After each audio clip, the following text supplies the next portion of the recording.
Hi, Ben Kingsley here. In this presentation, I'm going to give you an overview of the hierarchical tree that makes up wealth speed. So this is important information for people who want to know more and look under the bonnet, as I say, in terms of understanding how all of the information flows up into wealth speed. So to start with, we're going to look at the forecast cash flow. And the forecast cash flow comes from the saving speed area. Now, saving speed area is made up of net income speed and spending speed. And I'm going to focus in on net income speed to start with. And you can see how I'm going to sort of work from the bottom of the tree or the branches right up to the more central branches as well. So I want to start with rental income speed. So you can see here, rental income speed is made up of the rent that we receive and potentially any ad hoc income that we might get from a property. Examples might include, say, solar rebates or, subletting car spaces and things like that. So very rare, but we have provision for that in terms of rental income that we're getting off those properties. Now, again, it's the aggregate. It's not divided into each individual property if you have a portfolio of properties. On the other side of it, we've got the investment income speed, which is our catch-all for any type of share investment, dividends, profit distributions, bonds, interest being earned in savings accounts or term deposits, those types of things. So you can see that makes up the investment income speed. And it's the combination of those two that make up your passive income speed. And that is really what you want to be focusing in on in terms of, if you're thinking about financial peace and financial transformation, it's building up that income because that's obviously the income that we're going to be living off when we finish work, which is a good, obviously, segue across to working income speed. So we've got to think about this as exertion income. So this is where we spend all of our time and energy as opposed to our passive time and our passive investments. This is effectively a third of our life we spend in trying to build up this income, build up our salaries. If we're self-employed, in terms of a sole proprietor or sort of self-tradie or something along those lines, where we're working for ourselves, gig economy type workers, any type of business income that we're getting into the household in terms of, again, a sole proprietor, and any other income that we might have coming in on a regular basis comes into working income. Now, you will notice that there is super salary sacrifice and other salary sacrifice there. They are negatives because effectively what we're looking at is the flow of income coming into the household. So if we've got super contributions or salary sacrificing into super, all of that money is going over into super. So we subtract that out based on the information that's input into the financials area of the MORE platform. Now you'll see that we've got obviously then working income and passive income. Now you can already quickly notice that they don't sum up simply to this value. And that's because these are gross values as opposed to a net value. So we adjust for tax in doing those calculations behind the scenes, and then you start to see your net income speed, which obviously then flows into your saving speed. And it's quite logical. This is money in. This is obviously money out. So let's spend a moment in talking about spending speed.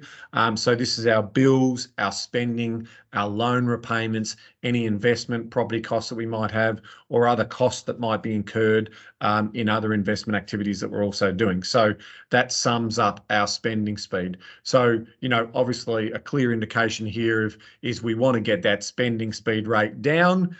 We want to get that net income speed up because ultimately that improves our saving speed. Now, our saving speed then flows obviously into our sum of the wealth speed. It's 1/3 of that component at the top layer. The second part of that is debt reduction speed.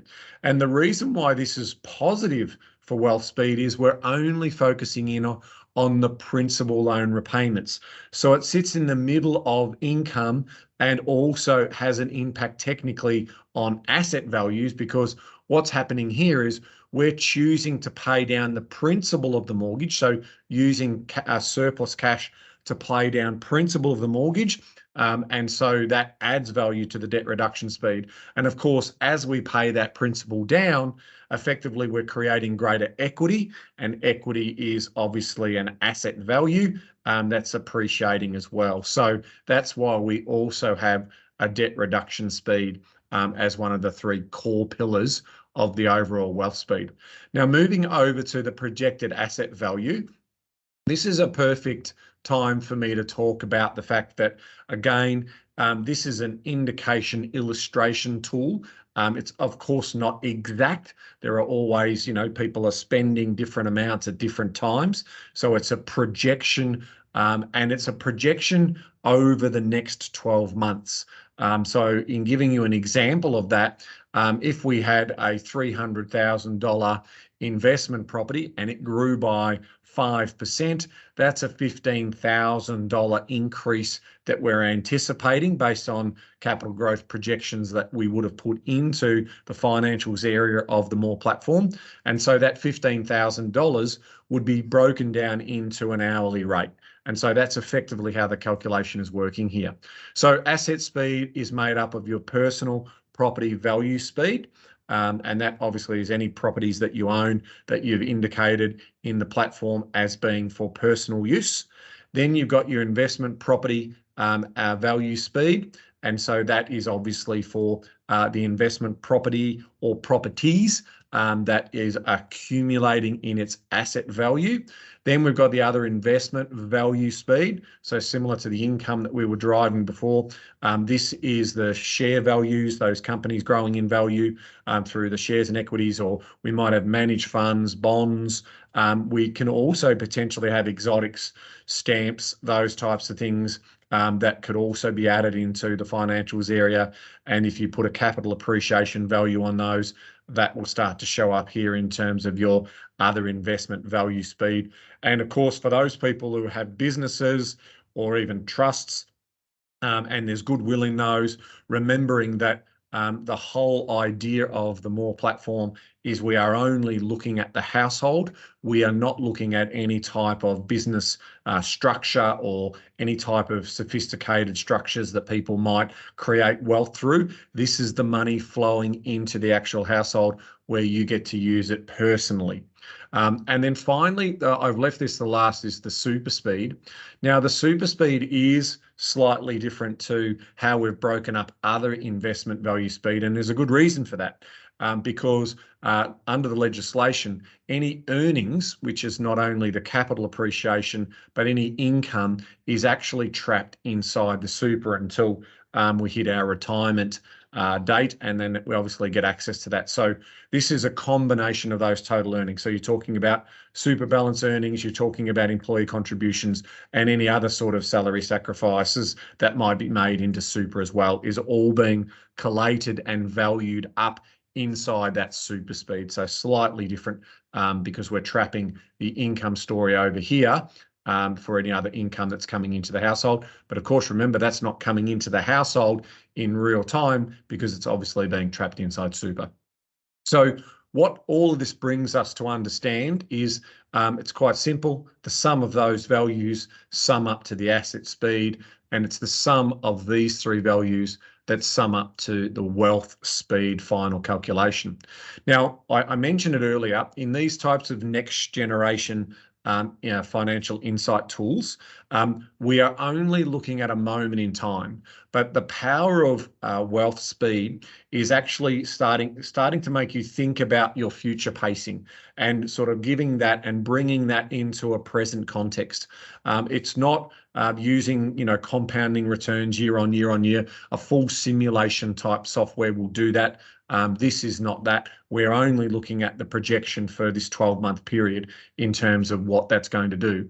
So anytime you go into the platform, into More, and you update your financial information, we will make a record of that for you, and that will be historically tracked over time. So you'll be able to see your month-on-month changes as you come in and continue to update those. So, you might update the value of your properties every 6 months. You might update the value of your share portfolio every month or whatever it may be.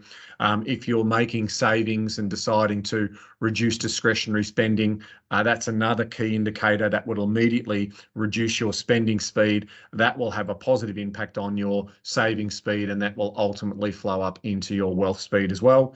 And then, of course, we also know the other great new feature tool inside the platform is the Wealth Clock.